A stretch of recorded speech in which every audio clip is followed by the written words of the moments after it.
We are here coming to you live. The Kansas City Chiefs are going to the Super Bowl. You only win a Super Bowl 2 times every 5 years, right? Oh! The warm-up act is over. Let's bring in Melissa Etheridge, massive Chiefs fan. Melissa. Super Bowl champion, 2-time Pro Bowler, and Trent Green. Trent Green, how you doing? Hey, what's going on, guys? He picked it up! He picked it up! He's gonna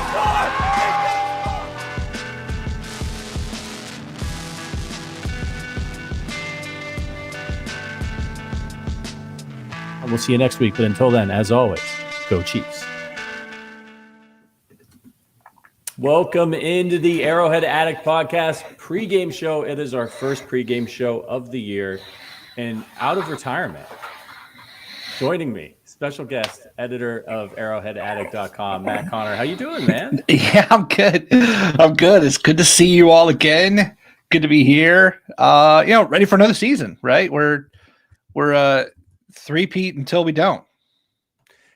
It's crazy. It just gets shorter and shorter because we're in the Super Bowl every year. I feel like it was just yesterday. We were at the Super Bowl in Las Vegas. My wife was there with me. She was pregnant, and I was kind of like, man, like after this game, like we're gonna go back, and then like that's it. It's baby time. And now he's like 8. He's 10 weeks old, and he's here, and he's getting ready to put on his little miniature Patrick Mahomes jersey. It's awesome. I was gonna ask how many miniature baby Chiefs related things does he already have? Not too many things, because I know he's going to grow fast, and I want to spend money on Chiefs stuff that he'll be able to have for a long time. But like the first thing I bought this kid, like immediately, was a 3-month-old like fleece Chiefs outfit thing, like footies, and like because I knew I wanted him to be ready for the season. So I've been waiting. I've been waiting. He's a good luck charm for us this year, so I'm gonna dress him up here coming in the coming weeks here. It's awesome, bro. If I could get a full body with footies, Chiefs, I'd wear that thing. Yeah. I'd wear that in the summer in my sweat. 100%. I would just wear that. Yeah, come on. Yeah, Clark Hunt, where are you? Where are you, Clark? Make this thing happen. Full body footies. He could pay for those stadium upgrades with the with the Chiefs pajama footies. Listen, we've got a game here. Starters are going to play in this. Now, every year Andy Reid says, he says, the starters will play about a quarter. That usually means a series, depending on how the series goes. Maybe if there's something weird like, a fumble on the first play of the game, they'll go back out there. But if they move the ball and put up points, that's probably the last you're going to see of most of the starters. Although I would venture to guess that you might see a guy like Kingsley Suma. I had this down, and now Suamataia. Damn. Yeah, we could redo that. In myself. We can't. This is live. We're live. I did. For the fans, man. For the fans. For me, it's brutal for me. I just got to go back and keep practicing. So, it's like when you're about to say something that you're pretty sure you know how to pronounce it, but you don't want to screw it up and look stupid. It's like right before it comes out of your mouth, there's just like full scale panic in your brain. That's what just happened to me. It's like John Travolta doing that. Yeah. Ladies and gentlemen, Adele Dazeem or whatever. Right. Getting that third syllable in there is rough. But we might see some guys stay in, some of the younger guys, those types of things. So it's in Jacksonville, and game's in about 30 minutes. It's going to be, I did a little weather report. It's going to be a little cloudy, but it's 89 degrees in Jacksonville right now. It's going to feel like 100 at kickoff. So we're going to see whose conditioning has paid off for them, because this is not going to be pleasant out there in Jacksonville. Yeah. I mean, Andy Reid's training camp should have already taken care of that. Although I'm not trying to say he's really making things up, but let's be honest. Chris Jones has had 2 different minor injuries already in training camp after going on record that he hates Andy Reid's training camp. How much is he making up at this point, and how much is he really dealing with the stinger right now? I don't know what to believe there. I don't think he should have to practice. The only reason I want guys like him and Travis Kelce to practice is just to get them stretched out enough so that nothing crazy happens to their muscles or ligaments. Totally. It's all I care about. They're not going to forget how to do what they do. And Travis can do walkthroughs for any new things that they're doing. It's terrifying. I've got, as I mentioned on the show on Thursday, I'll be lighting my Patrick Mahomes prayer candle just to make sure that everybody stays healthy for this game. You're watching the Arrowhead Addict podcast, Chiefs pregame show. Patrick Allen, Matt Connor here with you. Going to get you ready for the game. So Connor, what I did for the show is I power ranked, and I want to get your opinion on each of these. I power ranked my 15 players that I'm most excited to watch. Sure. Tonight. So I want to plow through this list, and I'm going to start us off with number 15, running back, Deneric Prince. Now Prince he's not number 2 on the unofficial depth chart, but has been like the number 2 guy in camp. I'm interested to see, like, does he get reps with the starters out there? Does he actually get reps ahead of CEH? What have you been hearing about Prince? You cover the team every day. Yep. Yeah. By the way, is this in order of importance? Because I'd be a little surprised to see Prince all the way at 15. It's not an order of importance. It's literally just who I'm excited. Okay. The 15 guys I'm interested in. Yeah. Because to me, that running back battle in general, is like a top 2 or 3 thing for me at this point. Which one tells you about the state of the roster and how few real issues there are. But yeah, I'm with you. I've been very surprised to hear so much about Prince. He seems like he's looking good. He's not setting the world on fire. Like, we're not seeing like highlight reels come out of camp like some guys have done in the past, like Justin Ross last year, different things like there's not that kind of a buzz. But what there is his steady presence out there, as if he's an automatic, like as if we should assume he's going to be a part of this thing. Whereas before this, he's never been that. And he's been fringe guy who needed to catch fire in order to be included. And now he's just kind of automatically included. And that seems to intimate that the coaches really have grown in their trust for him. I got to be surprised, or I got to be honest though. I have been taken back this offseason at Brett Veach's lack of activity in the running backs room. Have you? I guess not really, because I just feel like they just don't care about running. Like, I know they took Pacheco obviously in the 7th round, and they feel very good about him. I think he's going to get the majority of the work, and I think that they feel like they've got a level when it comes to running backs, and they're just like, if they're at least this good, we're fine. Like, we're going to be fine. They'll be able to do what we need to do. Can they help out with pass blocking when they know the protections? And then, that's it. They're not trying to go out and get Jamal Charles. They don't want to pay Jamal Charles. And so that doesn't surprise me, because I just don't think that they care. And that's why CEH, right? Like, they let him go.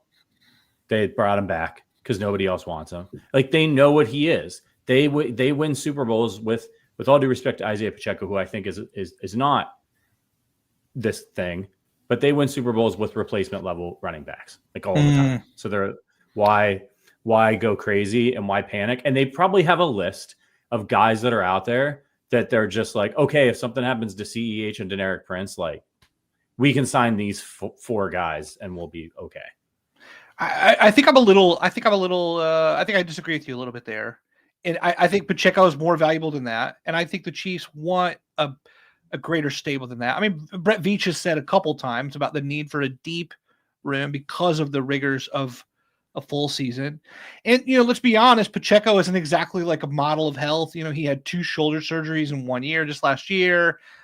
He's finally healthy now and coming through camp healthy, but you never know. He's got that violent running style. So, if Pacheco goes down, it's not like last year, I think you needed Pacheco because the wide receiver room was so bad. So, I think Pacheco matters less this year because of Worthy, because of Hollywood, because of Rice, because of Kelce. and all the tight end depth, which I'm sure we'll talk about in a second. But to me, I don't think they need a high investment, but there were a lot of free agents running backs this year, name ones and non-name ones. And there were some decent day 3 backs that all slid by and the Chiefs attended elsewhere. I think that's fine if you have a plan, but if you're like Imani Bailey and Carson Steele are the 2 guys, and Bailey's disappeared in camp. He's the TCU back. He's done nothing, turned no heads. And Steele's the fullbackish kind of guy who's not going to take Pacheco's spot if an injury happens. So I'll bet there's one name. I'll bet we haven't seen. There's one player who's going to be on the roster at running back that is not currently on the roster. That's what I'm going to say. Oh, interesting. Well, we'll keep our eyes peeled around the league. Guys will be cut. All right, let's go to number 14 here. This one, Fabian Lovett, 6'4", 314, undrafted free agent. He was, I'm a big fan of Lance Zierlein over at NFL.com and his evaluations leading up to the draft. He actually had Fabian projected as a 5th round pick and thinks he'd be an average starter in the NFL. Chiefs get him undrafted. They need depth at defensive tackle really badly. He's more of a nose. He's going to clog up running lanes. He's not necessarily going to be a penetration guy. I'm excited to see this guy out there. He's huge, and the Chiefs need him. So if he ends up like being an average starter for them down the line as an undrafted free agent, that's a huge win for the Chiefs at a position where they really need it. Yeah. I was very glad, the 2 guys they brought in as undrafted free agents who were like really turning heads on a national level were the Penn State linebacker, Curtis Jacobs, who got a decent bonus to sign up. And then it was Fabian Lovett out of Florida State. By the way, he was at Mississippi State in 2018. Like that kid was in school for a long time, like 6 years. So when we're talking about him, we're not talking about a young guy who's like, he probably does have a lower ceiling, but also he's going to be pretty pro ready. I mean, he's going to be well into his body. It doesn't surprise me if he's going to be able to make an immediate impact, even just with a handful of reps.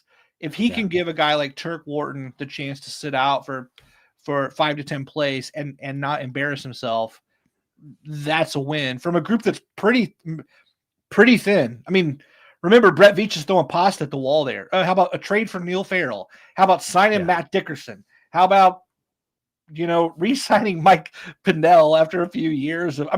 We're really trying anything there. And so if Lovett works out, that'd be really nice.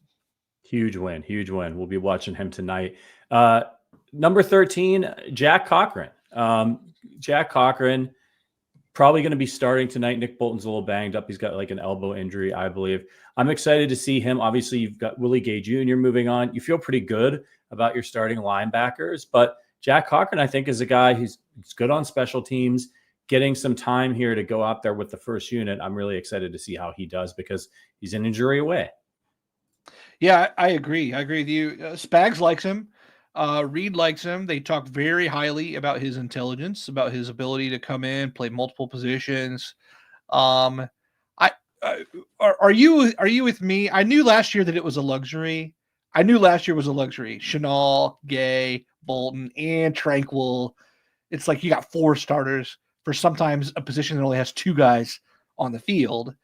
But that was so nice to see. And then when injuries happen, you're like, boy, that was great. And you knew it didn't make sense to like reinvest there in a more of a luxury when you already have enough to hold it down. But like with some of the early injuries, I'm already like, damn, I wish we still had that like other, maybe Cochran can be that guy. Maybe we'll see that. But yeah. I think we'll miss that. Yeah, well, especially when you, as we just were talking about, are thin at defensive tackle, you need those guys back there to come up and clean up, and the Chiefs had that in spades last year. So that's an area where the Chiefs have decided to invest over defensive tackle. It's paid off pretty handsomely for them so far, and if they're able to start finding guys in value places like picking up Tranquil and free agency, that's good news for Chiefs fans. Number 12 for me is Hunter Norzad. rookie, 5th round pick out of Penn State. He's listed on the depth chart as the number 2 center.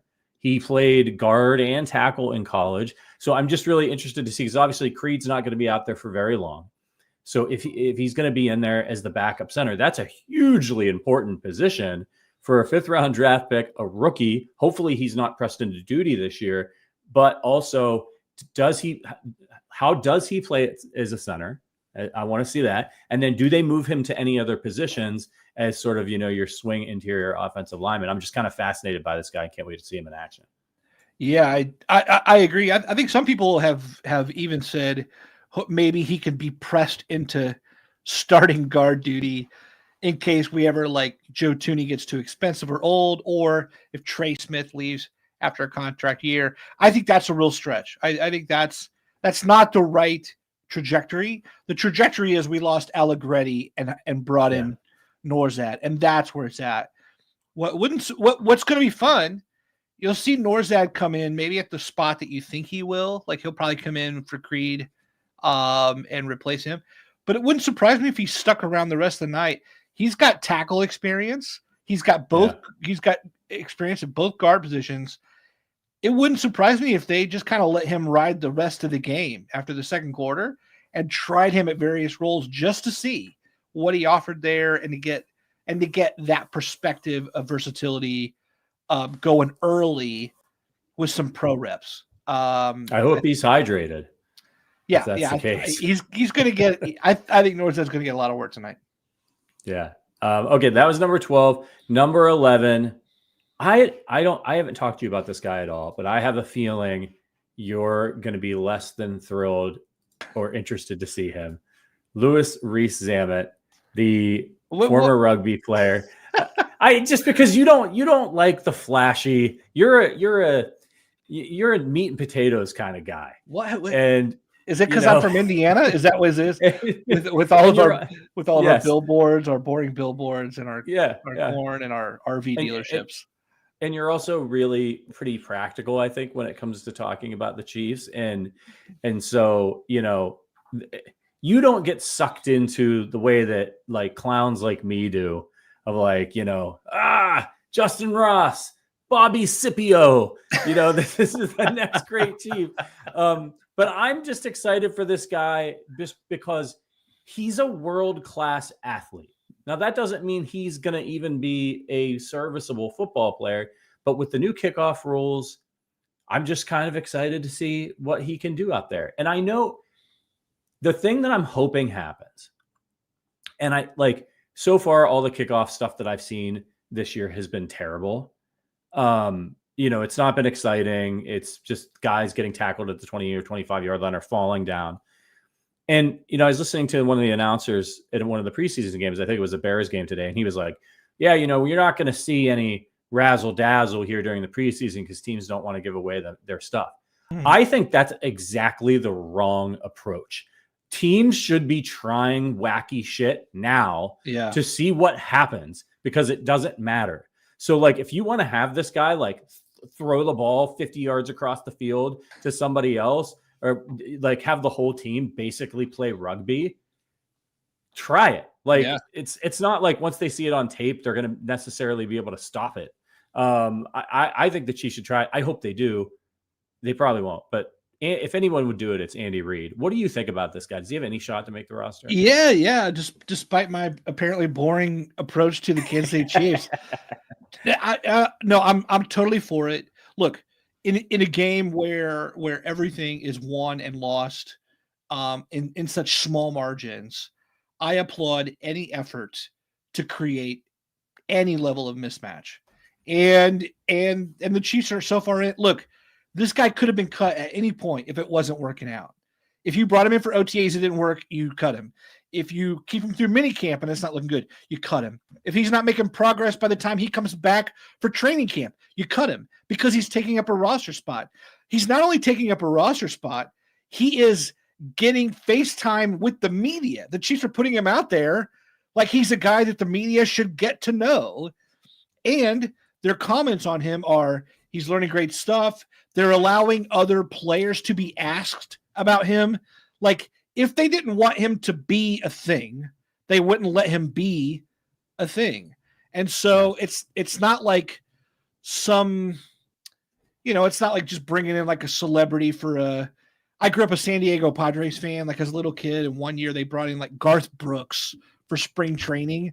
And, it's like one day that, he's like running the bases and sliding and doing all like if teams want to do that kind of stuff, it's a gimmick. But this is, they wouldn't have him around for 6 months if it was, we're just kind of going to let him go at the 11th hour and ride this hype train. The Chiefs don't need any hype. They don't need it. It's going to be only for help. And if he was a hindrance, they'd have him out of the way already. So, that's what I think. I think if the Chiefs like him, then I want to see what they like about him. Absolutely. We'll be looking forward to it. Number 10, first of all, great name, Carson Steele, the fullback. Chiefs bringing the fullback back. I'm just interested because, one, I want to see the guy in action, and two, I want to see what they're using the fullback for. We're going to see some plays, circa 2021, 2022. Like what's it going to be? I don't know. I'm so glad there's a fullback on the roster. I love what the 49ers do with Juszczyk. The Chiefs were creative with their fullback play. It's just every once in a while, right? Burton gets a big play. So I'm here for it. Let's see what happens.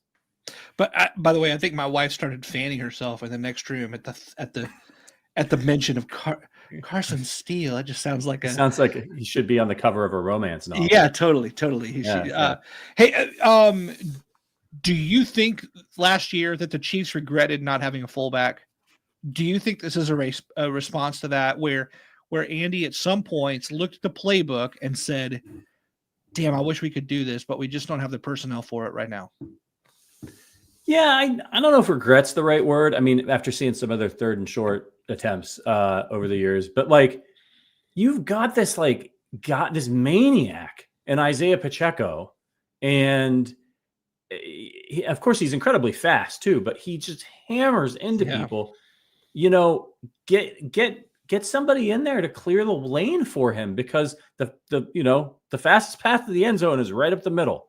And if you can have a fullback in there that can get into that second level and take out a linebacker, Pacheco could be gone. And we could start seeing some of those big plays that we've really only seen from him when he sort of like bounces it outside and everybody gets sucked into the middle. So I'm here for it, man. I want to see the Chiefs have a little bit more attitude in the running game.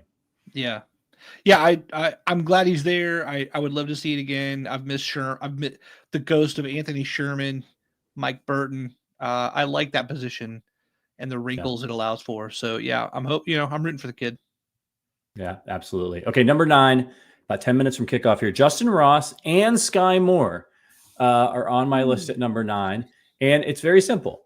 I think these two could be battling for the last roster spot if the Chiefs keep 6, and they're both ahead of Mecole Hardman and Nico Remigio on the wide receiver depth chart. But both of those guys are being used in special teams in the return game. Ross doesn't really do special teams. So if one of those guys, Hardman and Remigio, are going to make the roster via special teams, then it could be between Ross and Sky Moore for that last roster spot. And he's been showing out in camp. So, I'm not on the hype train, the Justin Ross hype train, but I'm interested to see how that plays out, because it would be kind of shocking if Sky Moore got cut. Yeah, I agree with you. I think Ross has reportedly had better looks. Moore was having some nice reps just like a day or two ago, though. The cost-controlled nature of these guys, I think the front office and the coaching staff are over the second round investment. I think anyone on the inside of Arrowhead is not concerned with that the way that fans are concerned with that. Like, oh, can we really let a second rounder go? I think what could play well for the Chiefs, if you can get Sky Moore to look decent, like he's worth a flyer, I think there could be, you could see like a player for player swap, a change of scenery trade before roster cuts. At a position where maybe the Chiefs are needy, like running back or defensive tackle, maybe there's something there where you flip Sky Moore for a whoever. We'll see how that goes. But, Kadarius Toney, who's at the back end of the depth chart, like his trade at value is gone. Sky Moore, despite having a disappointing season last year, the teams would take a 7th round flyer or on a guy like that, 100%. For sure. Okay, we got to keep it moving here. Kickoff is approaching. Number 8, Wanye Morris, and look, man, he looks like he's going to be the backup, but it's not written yet. Kingsley's probably going to get the start. I want to see how Wanye does. He's probably going to get extended run here, and so keeping an eye on him. Where do they have him? Does he come out as the backup left tackle? Do they move him over to the right side at any point?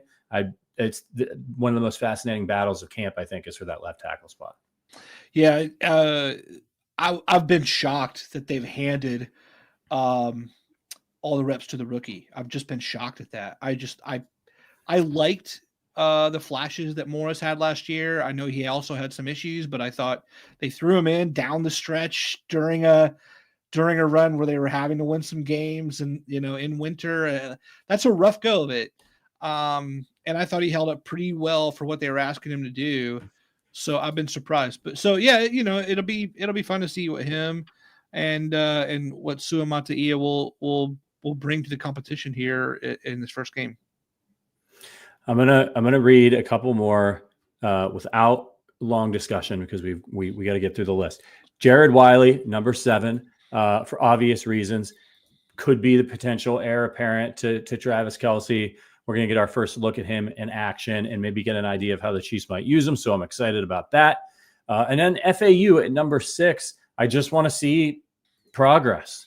If he's the same guy this year as he was last year, that's bad news for that draft pick and for Felix. So can he start to work his way into, presumably you want him to be a starter over there on the other side. And It's not happened yet. He's behind Mike Dan on the depth chart. So we'll see how things go with him. Number 5 here for me is Carson Wentz. I know nobody wants to see Carson Wentz play football for the Chiefs in the regular season, but go back and look at all the Super Bowl seasons. Like, we needed that backup most of the time, sometimes in very high leverage situations. And so I want to see how Carson Wentz settles into Andy Reid's system, because he could get pressed into duty and it could be crucial for the Chiefs. And I actually think he's the most talented back quarterback the Chiefs have ever had in the Mahomes era. Yes. And so if Andy Reid can polish him up a little bit, he could have himself a job for a little while. Yeah. I'd love for him to stick around. I think he's one and done because I think I don't know why he's not getting an opportunity to compete for a starting role in the NFL. He's better than some other guys. I look at some teams and I think you could use Wentz. I don't know why, unless Carson just doesn't want to play in those places. But I agree with you. I think it may be the biggest addition of the offseason. For reasons that we'd rather not see, but it's the most important position, and they really took care of that better than ever this year. Yeah, maybe he wanted to work with Andy Reid for a little bit, see what can happen. Okay, number 4, Xavier Worthy. Don't even really need a ton of discussion here. He's looked fantastic in camp. The thing that surprised me the most about him is his body control. Did you see that play he made the other day where he just did a 180 and caught the ball? The hands, body control, balance, absolutely. Just so excited to see him in Mahomes. Yeah. I really want to see him in a live setting. I just want to watch his tracking. We know the speed's there, but Mahomes has been praising his routes and his tracking. And I mean, if he's got some of that stuff going on early at a pro ready level, teams are in trouble. Teams are in big trouble.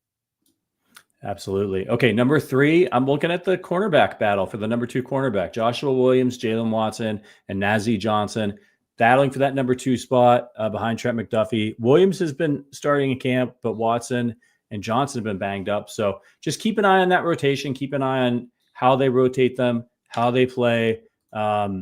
It could be number 2 cornerback by committee. They could do it by matchups. They like all these guys, but I'll be watching that one closely. And then number 2, of course, Hollywood Brown, the new guy.